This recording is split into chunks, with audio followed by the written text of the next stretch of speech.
There we go. All right, we're getting close to the desolations of Jerusalem and the prophetic Great Tribulation content of Daniel chapter 11.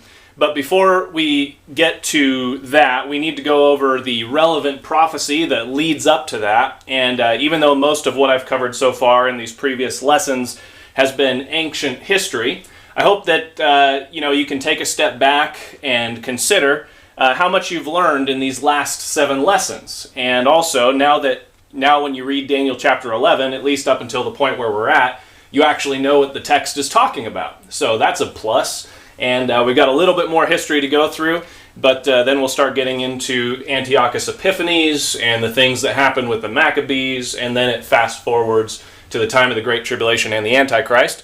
So we will be getting into that in a short amount of time. We'll be live streaming to YouTube and Sermon Audio as always. There's over 100 other Bible studies and sermons that are on Sermon Audio that I have. Just go to sermonaudio.com and search for Matt Crane. You can find those there. I air my Bible studies and sermons on Final Fight Bible Radio every Friday at 8 o'clock a.m. and 8 o'clock p.m. You can check out those. And if you enjoy this content, share it with your friends and family. And if you're interested in additional in-depth studies, I have 4 books that are available through the Final Fight Bible Radio bookstore. You can get there. Thank you for your support for Final Fight Bible Radio and myself and these Bible studies. Your support makes these things possible, and I'm very grateful for that.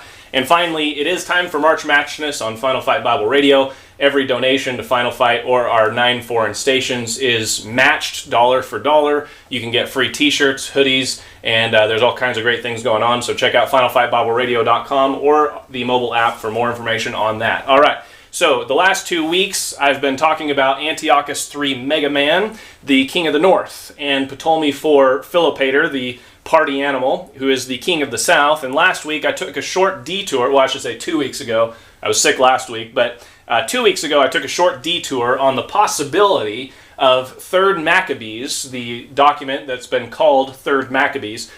I explained the possibility of that being actual history, all right? And we're now back on the path of Daniel chapter 11. And even though Antiochus III has lost the battle of Rafia, or the battle of Gaza, right here against Ptolemy, even though he's lost that battle, Antiochus III is still the main highlight of this portion of Scripture in Daniel chapter 11. In fact, it's interesting to note that the other kings up until this point, including Alexander the Great, Ptolemy I Soter, Seleucus I Nicanor, all these guys, they only get 1 or 2 verses that even mention them. But here we have Antiochus III Megas gets 10 verses talking about him, almost a quarter of the chapter. And then Antiochus Epiphanes, here in the next few verses, is going to get another huge section of Scripture aimed at him. And then the Antichrist has the final big section of Scripture focused on him. All right, so the things that happen during the time of Antiochus III's dominion are very significant because they mark the beginning of the end of Grecian rule, and the Grecian bronze belly of the image that you recall in Daniel chapter 2, that image that Daniel saw, the bronze belly represented the Grecian Empire. That Grecian bronze belly is soon going to be replaced by the iron legs of Rome. And the things that happened during Antiochus III's reign has a lot to do with the beginning of that transition. So here's where we left off. If you go to Daniel chapter 11, we'll start in verse 11. And here we go. It says, And the king of the south, Ptolemy IV Philopator, shall be moved with choler, or anger, and shall come forth and fight with him. That's Antiochus III Megas, at the battle of Rafia, Gaza, even with the king of the north. Okay, there he is, Antiochus III Megas. And he, Antiochus III, shall set forth a great multitude, but the multitude shall be given into his, Ptolemy IV Philopator's, hand. Now, I hope these, there's so many pronouns in this chapter. There's more pronouns in this chapter than there are on a liberal college university. And I hope that having these names inserted next to these pronouns is helping you to understand what's going on here. Could you imagine being Daniel standing there with the angel of the Lord? It's not like the angel of the Lord gave him a script and, had it all written out. He was talking to Daniel, and the angel of the Lord is saying, he's going to do this, and then him, and then he is going to go here, and then him. Could you imagine being Daniel trying to follow along? Like, who are we talking about now? All right, but anyway, that's how it's written, and so we got all these pronouns, and so by inserting the names, I hope it's helping. All right, so verse 12 says, and when he, Ptolemy for Philopator, hath taken away the multitude, or defeated Antiochus III's army at the battle of Rafia, Gaza, even with when he hath taken away the multitude, defeated the army, his, Ptolemy Philopator's heart shall be lifted up, and he shall cast down many 10,000s, but he shall not be strengthened by it. All right, so now admittedly, sorting out the details of the next 6 verses is going to get somewhat complicated. All right, that's just a disclaimer. Even when you're looking at it on paper, reading it multiple times, it can get confusing. So trying to explain this to an audience visually and audibly is going to be even more difficult, but I'm going to try to do my best. Now, for starters, just so you can understand the complication of this next part of the passage, the chronology gets confusing because verse 14 chronologically comes before verse 13, and verse 13 is fulfilled in verse 15.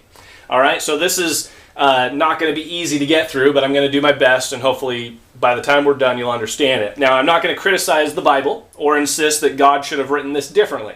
This is how the Lord wrote it. This is how it was given by inspiration, I believe all that. And so you can indeed figure out the text and figure out what's going on, but admittedly, this next portion of Scripture is a little bit more complicated than I would prefer, okay, or than any one of us would prefer. But this is how God wrote it, so it's fine. I'm all right with it.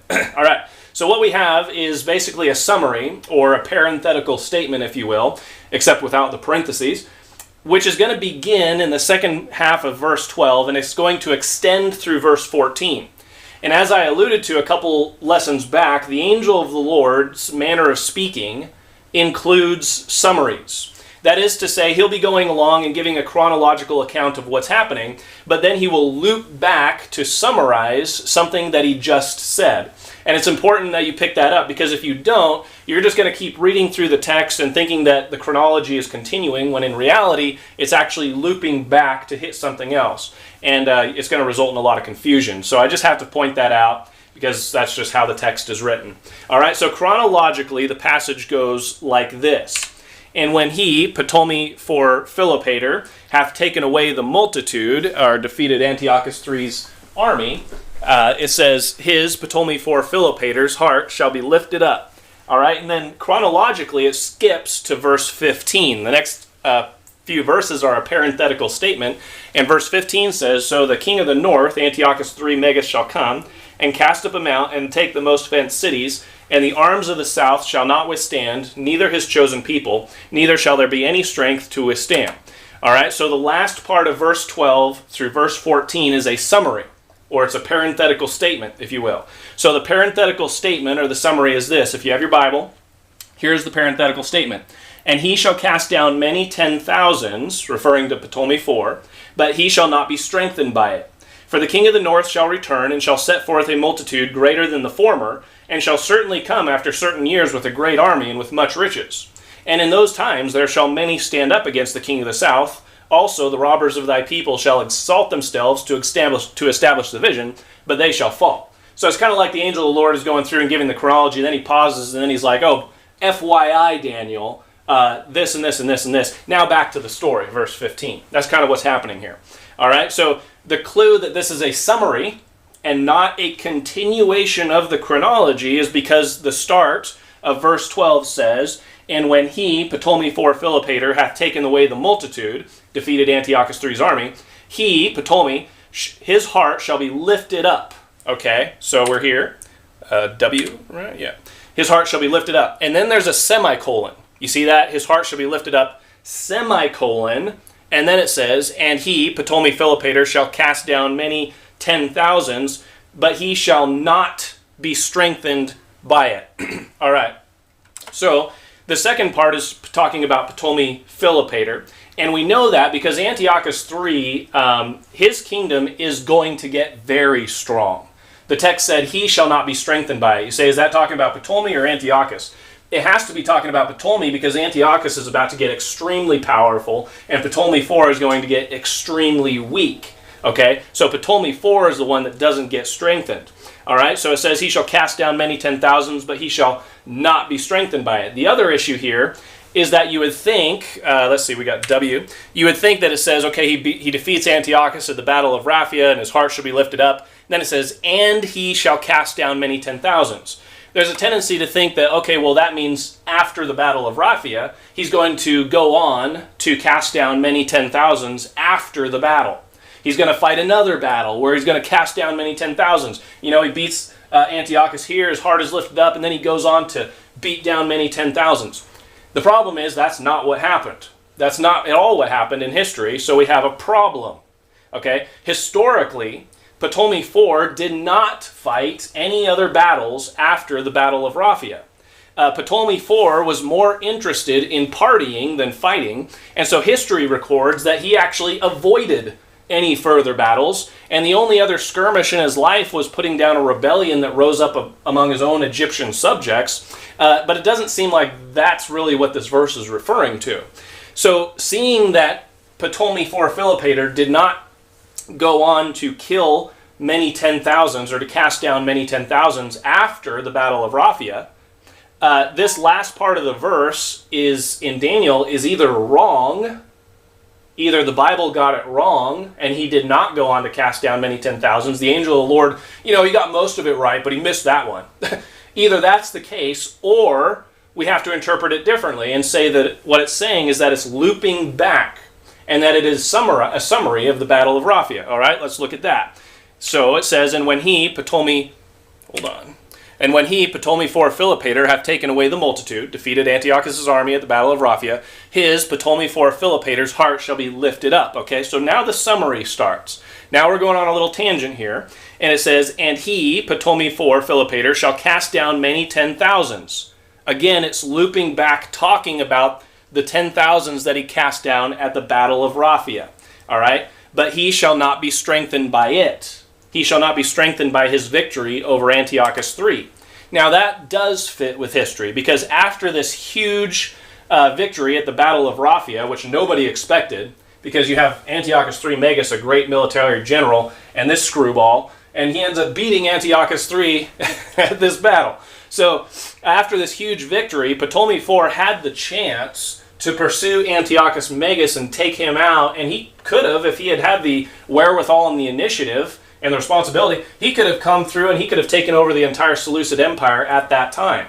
And but the fact is, he didn't do that. He wanted to get back to Egypt so he could party, and he had the chance to take over, but he decided not to. So he went back home where his friends were partying, and that was a bad move, because it left the door open for Antiochus III Magus to come back in the future, to return later.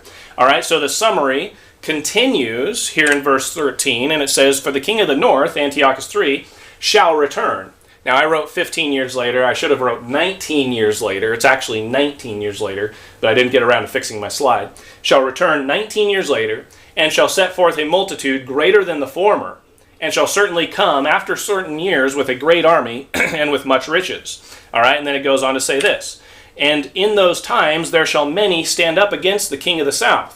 Also, the robbers of thy people, I'll explain this verse in a minute. Also, the robbers of thy people shall exalt themselves to establish the vision, but they shall fall.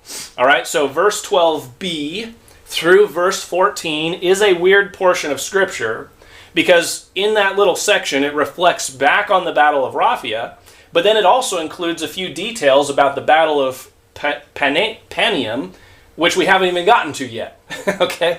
So again, I apologize if my explanation here is a little bit convoluted, but this section of Scripture is just kind of that way. It feels like it's all over the place. Again, not accusing the Bible, not saying that it needs to be rewritten. It needs to be reread and restudied, but this is one of those places that'll really trip you up if you're not careful. All right, so what I'm going to do is I'm going to give you the historical events that transpire, and then we'll come back to the text, and hopefully it'll all make more sense. So after Antiochus III's surprising and embarrassing defeat at the hands of Ptolemy IV, Antiochus III decided to head back over to the far eastern portions of his kingdom and put down a rebellion that was going on out there. So he heads over there, and he's gone for a while, and he's building up his army, and he resubdues his empire as far as India and Afghanistan. And while Antiochus III is out to the east, over to the west and to the north, there's some interesting developments that are occurring where Greece, Macedonia, and Pergamum have made a league, or they've signed a peace agreement with the rising empire of Rome.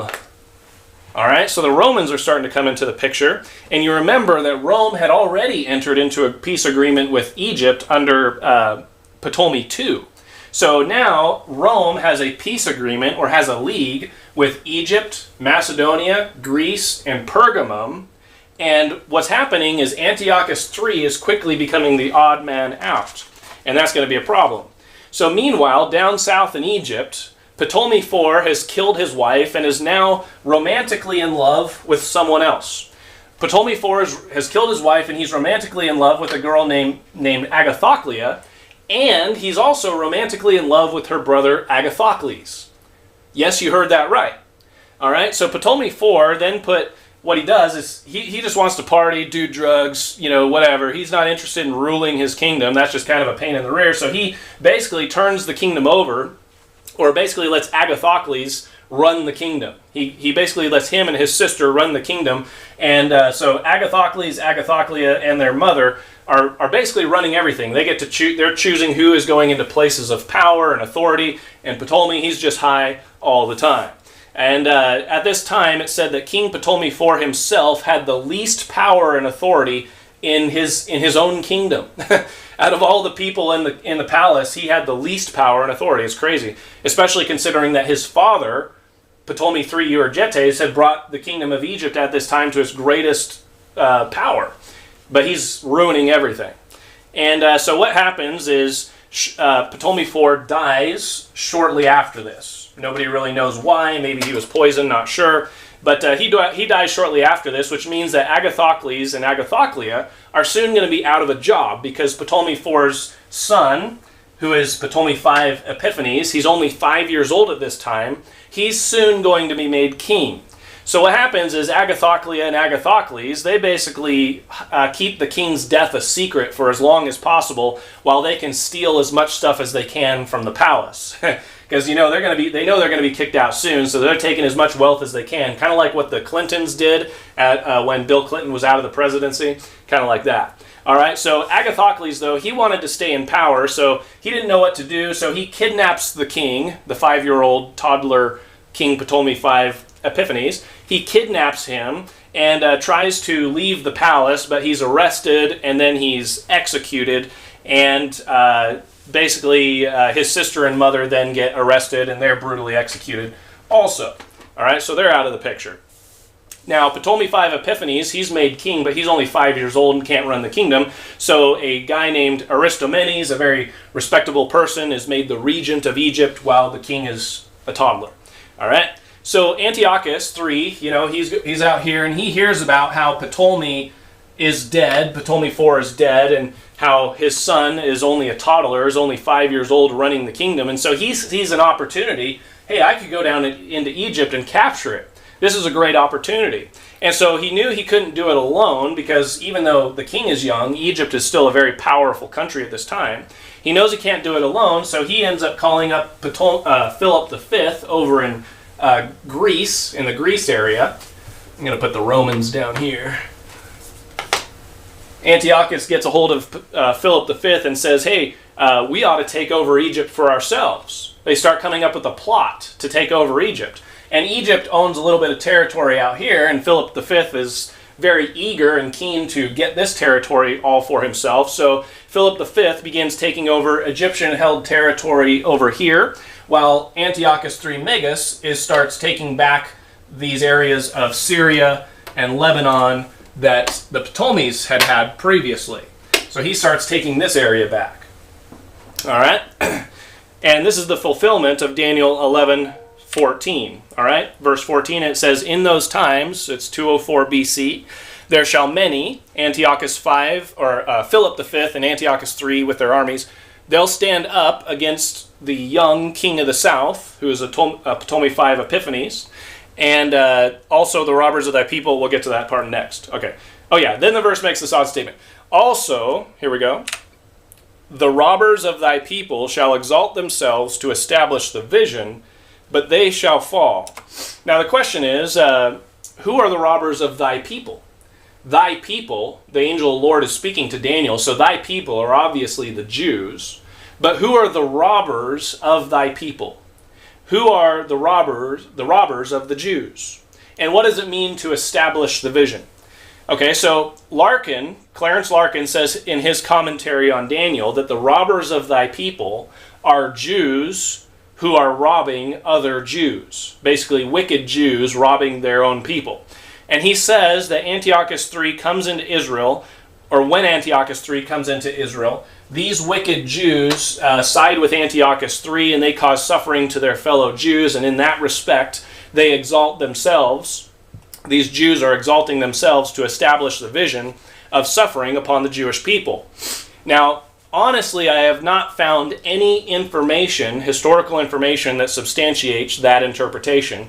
And I have read a lot of historical information. The thing is, wicked Jews molesting other Jews will happen in the future, but that's during the reign of Antiochus IV Epiphanes.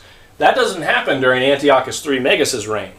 Antiochus III is indeed going to regain Judea, as I'll elaborate on shortly, but all the records indicate that Antiochus III was very kind and very favorable to the Jews, and the Jews had no problem at all with Antiochus III, and Antiochus III had no problem with the Jews. As a matter of fact, there are quite a few documents that Josephus had in his possession that he includes in his book, The Antiquities of the Jews, and these letters were written by Antiochus III to various generals in his empire, and he can't say enough good things about the Jews. So we're trying to figure out who are the robbers of thy people, and I have to point out that Clarence Larkin got it wrong, and so I'm explaining to you why. Now, here's a portion of the letter that was written to Zeuxis, one of, is Zeuxis and also another, there's two military generals that Antiochus is writing these letters to, and here's a portion of the letter that he wrote. So this is what Antiochus III says about the Jewish people. Since the Jews, upon our first entrance on their country, demonstrated their friendship towards us, and when we came to their city, talking about Jerusalem, received us in a splendid manner, and came to meet us with their senate, and gave abundance of provisions to our soldiers, and the Jews joined with us in ejecting the garrison of the Egyptians that were in the citadel, we have thought it fit to reward them, to reward the Jews, and to retrieve the condition of their city, which hath been greatly depopulated by such accidents as have befallen its inhabitants, and to bring about those that have been scattered abroad back to the city. I would also have the work about the temple finished, in order to render the temple at Jerusalem more glorious. And let all of that nation live according to the laws of their own country. And let the senate and the priests and the scribes of the temple and the sacred singers be discharged from poll money and the crown tax and other taxes also. So he says they don't even have to pay taxes.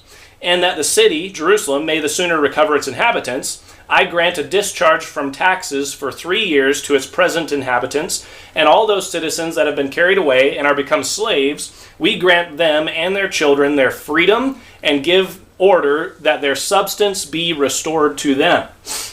So in other words, somebody had robbed the Jews, and Antiochus III is saying, I want anybody that took their stuff, they get their stuff back.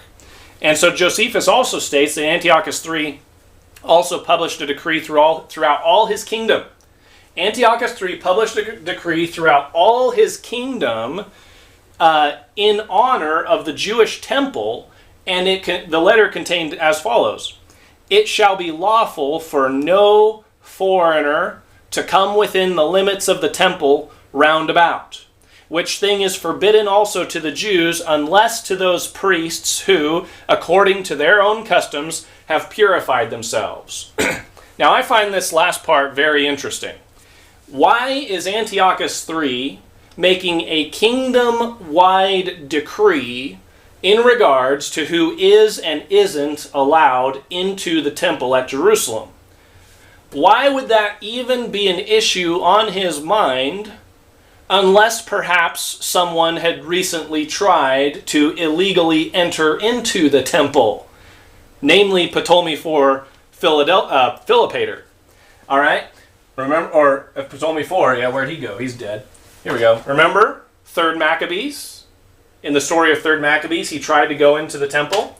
And now we have this documented history by Antiochus 3 where he's talking about nobody is allowed to enter into that temple except the high priests.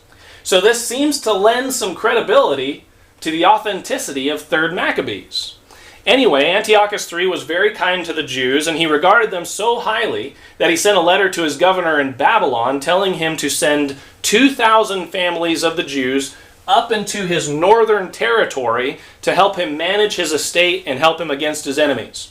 And he wrote this, I am persuaded that they, the Jews, will be well-disposed guardians of our possessions because of their piety towards God, and because I know that my predecessors have borne witness to them that they are faithful and with alacrity do what they are desired to do.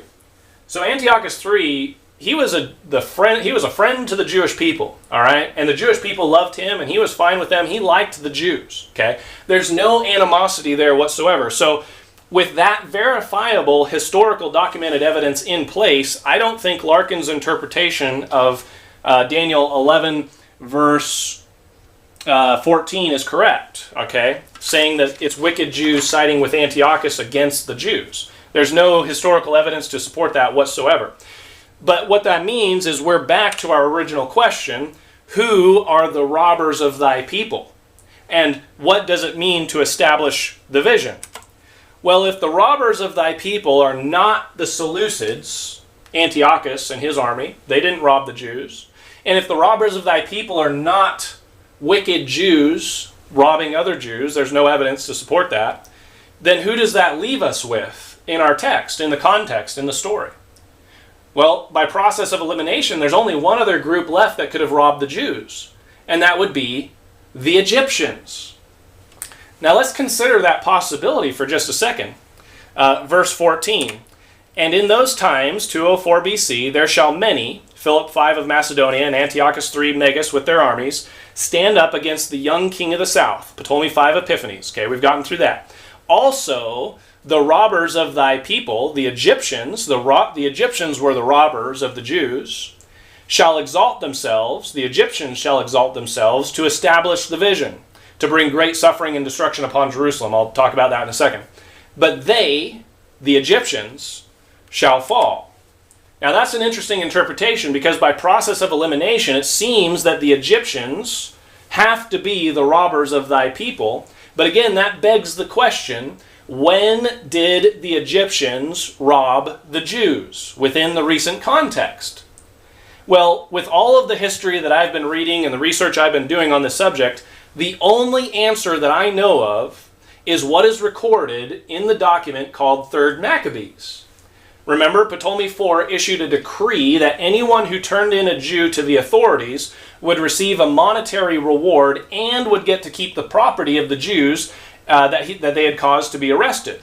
In other words, thanks to Ptolemy IV, he caused the Jews to become robbed. And Antiochus III seems to even mention that in his letter, that they had lost their possessions. All right? Now, I don't know how long that decree was in place before Ptolemy IV rescinded it. You remember the story. But even if it was around for a short amount of time, thousands of Jews throughout the Egyptian Empire would have had their property confiscated. And those Jews would have been turned into the Auschwitz that Ptolemy IV had set up. Remember that? So they would have been robbed. All right? Now here's the thing. If 3rd Maccabees didn't happen, and if 3rd Maccabees is total fiction, like some of the Christian scholars say that it is, then who are the robbers of thy people? There really aren't any good answers. But if 3rd Maccabees did happen, and is actual history, then we actually have two clues in the Bible now to support it. Verse 12, when it said, Ptolemy IV Philopator's heart shall be lifted up, that's exactly what 3rd Maccabees was all about. And verse 14, where it talks about the robbers of thy people.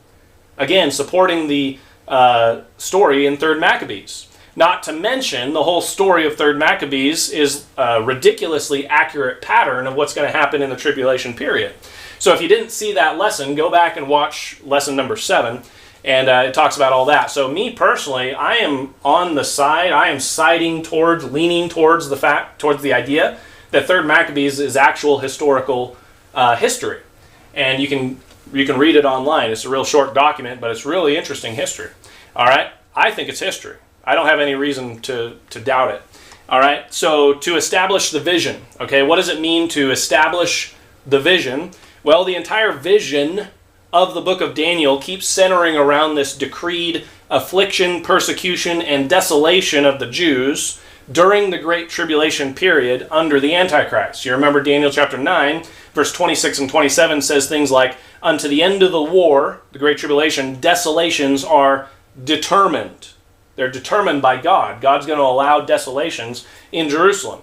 Verse 27, and that which is determined shall be poured upon the desolate, referring to the Jews. So this Great Tribulation is determined, and this thing about establishing the vision, someone that would want to establish the vision would be someone who is trying to bring affliction and persecution and desolation upon the Jews in Jerusalem. So it seems like that's probably what's going on there. All right, so also the robbers of thy people shall exalt themselves to establish the vision, to bring the Egyptians will exalt themselves to bring great suffering and destruction upon Jerusalem, but they, the Egyptians, shall fall. And indeed that fits, because the Egyptians, they hire a new mercenary general, and they are going to make an assault upon Israel and the Jews, but they are going to be defeated. They are going to fall under Antiochus III. And so this is the weird part of verse 14 that I was talking about, where it's a summary, but it includes the details about this battle of Panium, which we haven't even gotten to yet. All right, so the battle of Panium is prophesied in verse 15, but the outcome of that battle is casually mentioned in verse 14. So again, I apologize for the confusion, but that's just the way it is. That's how the verses are written. All right, so here's what happens. Ptolemy IV wins the battle of Rafia.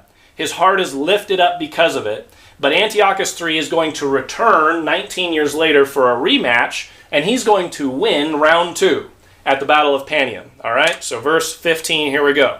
So the king of the north, Antiochus III, shall come and cast up a mount, and shall take the most fenced cities. He's going to take Syria, Lebanon, Israel, and also he's going to get Gaza, Rafia, the area that he had just previously lost.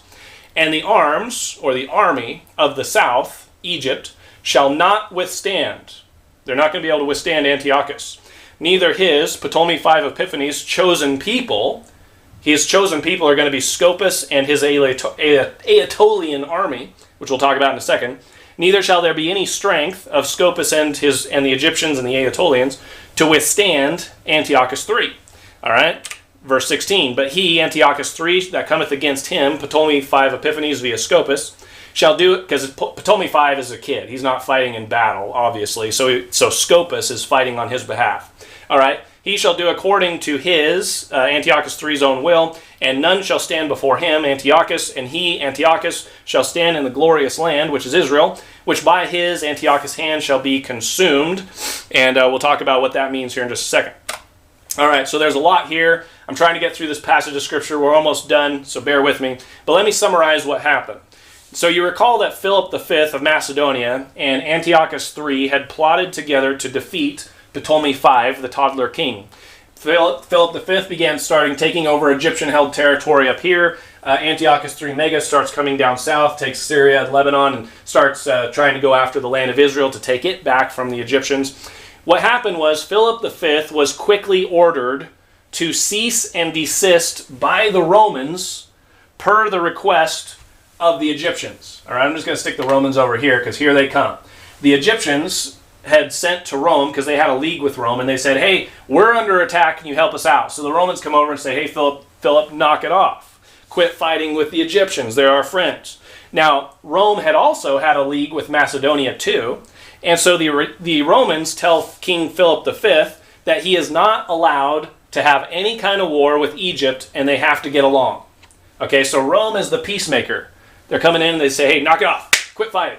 All right? Philip V was greatly annoyed by the fact that these Romans are coming into town telling him what to do. Who are they to tell me what I can do in my own land? So Philip V gave the Roman ambassador this answer. He says, your age, good appearance, and above all, the name of a Roman make you to speak so boldly. However, I would tell you to remember the league with me and to keep the peace with me. If not, I am also resolved to do my best to make you know and feel that the power and name of a Macedonian is in no way inferior to or less noble than a Roman. Boom, mic drop. Philip V told off that Roman ambassador, and the Roman ambassador's like, okay, bud, suit yourself. If you want to fight, you've got one. And the Romans then waged war against Philip V. And now the Romans are in the Grecian territory, and now there's a fight going on over here between Greece and Rome. And because of this fight with Philip V and the Romans, he had to stop basically any idea of attacking Egypt. So that distracted him.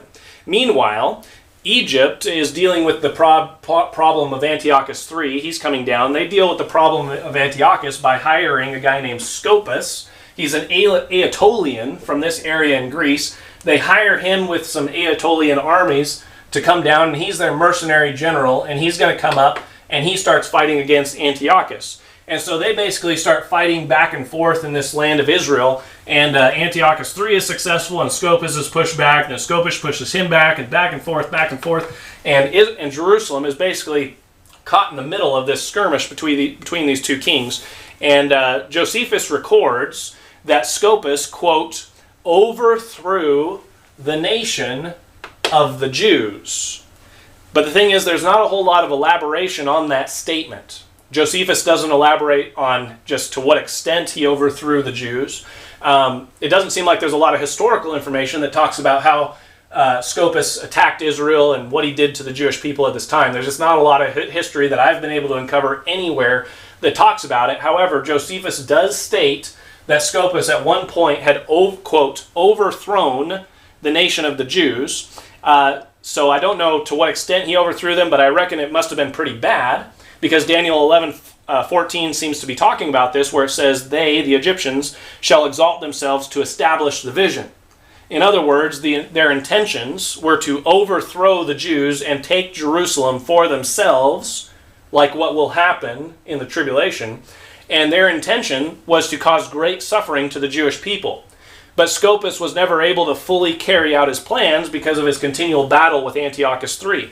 So finally what happens is there's a battle between Antiochus III and Scopas at Panium, which is just to the northeast of the Sea of Galilee. There's a big battle right there in 198 BC. And Antiochus III defeats Scopas and the Egyptian forces and finally drives them out for good. He drives them out of the land, and after this point, Egypt never ever again regains Israel, Lebanon, or Syria. You remember that this portion of land has been being fought over by the Seleucids and the Ptolemies, but after the Battle of Panium, the Syrians have this area, and the Egyptians never get it back. All right? And so that little factoid will be important later on in our lessons. Okay? So the land of Israel becomes part of Seleucid territory, and so this could be the fulfillment of what we see in verse 16. And he, Antiochus III, shall stand in the glorious land, obviously is going to be Israel, which by his, Antiochus III's hand, shall be consumed. Now, I believe this means taken from Egypt and annexed into Antiochus III's dominion. Now, granted, consumed in the Bible usually implies death and destruction, consumed by the sword, but as I said, Antiochus III did not harass or molest the Jews in any way. He was very friendly to the Jews. So either consumed in verse 16 means that he consumed it in the sense that it became a part of his empire. He consumed the land of Israel and annexed it or absorbed it into his empire. Or if you want to insist that consumed there means death and destruction, then the only thing you can say is that that's a future reference to something that's going to happen later under Antiochus IV Epiphanes. But admittedly, it'd be kind of weird for the verse to be talking about Antiochus III and then all of a sudden to jump to Antiochus IV and then come back. I mean, maybe that's what the interpretation is, but it seems a little bit disjointed more than normal. All right? So I don't mean that to be wishy-washy by giving you multiple interpretations. It's just that when it comes to prophecy, you have to be careful about being overly dogmatic unless the interpretation is absolutely clear. So, maybe you could go either way with that one. I personally think It's saying that Antioch, the kingdom was consumed, the glorious land was consumed, in the sense that Antiochus III annexed it into his kingdom and took it from the Egyptians. All right, so we're almost done here. To conclude, I'll give you the entire text of verses 12 through 16 one more time, but now that you have the historical information, hopefully these verses will make a little bit more sense. Here we go. All right. And when he, Ptolemy IV Philopator, hath taken away the multitude, defeated Antiochus III's army at the battle of Rafia, his, Ptolemy IV Philopator's heart shall be lifted up, and then the story of 3rd Maccabees explains to what extent his heart was lifted up and what he tried to do. All right, and so then we have the summary where it loops back around and talks about this battle of Rafia. And he, Ptolemy IV Philopator, shall cast down many 10,000s. That was at the battle of Rafia. There was tens of thousands of people that died there. But he, Ptolemy IV Philopator, shall not be strengthened by it. For, later on, the king of the north, Antiochus III, shall return. That should be 19 years later. And shall set forth a multitude greater than the former, and shall certainly come after certain years with a great army and with much riches. And in those times, where are we at? And in those times, 204 BC, there shall many, and Philip IV and Antiochus III and their armies, stand up against the young king of the south, Ptolemy V Epiphanes. Also the robbers, the Egyptians, of thy people, the Jews, shall exalt themselves to establish the vision, to bring great suffering and destruction upon Jerusalem via Scopas and his army. But they, the Egyptians, Scopas included, shall fall. Okay, that's the end of the summary. And then you have the next verse. So the king of the north, Antiochus III, shall come, just like verse 12 said, and shall cast up a mount at the battle of Panium, and take the most fenced cities in Syria, Lebanon, Israel, and he also gets Gaza. And the arms, meaning the army of the south, Egypt, shall not withstand, neither his, Ptolemy V Epiphanes, chosen people. His chosen people were the mercenaries of Scopas and his Aetolians. Neither shall there be any strength of Scopas, the Aetolians, and the Egyptians to withstand Antiochus III. But he, Antiochus III, that cometh against him, Ptolemy V Epiphanes via Scopas, shall do according to his, Antiochus' own will, and none shall stand before him, Antiochus. And he, Antiochus, shall stand in the glorious land, Israel, which by his, Antiochus' hand, shall be consumed, taken from Egypt, and annexed into Antiochus III's dominion. All right, so this is a good stopping point for this week, but we'll get into verse 17 through 19 and the rise of the Romans next week. Again, I realize this was a complicated lesson, went a little bit long, but that was a tough section. You got to get it all in one lesson, or else it's just all over the place. All right, so it was a tough section, but it is what it is. That's how God wrote it. That's the interpretation that matches history, that keeps the Bible intact and matches history. But like I said, this whole thing with Antiochus III Megas and all the things that are happening, it's ancient history. It might be kind of boring, but this is how Rome came to power in this area. And this is the beginning of the transition of the bronze belly to the iron legs of Rome. And I'll tell you more about that next week. Thank you for tuning in. God bless you. Have a good week.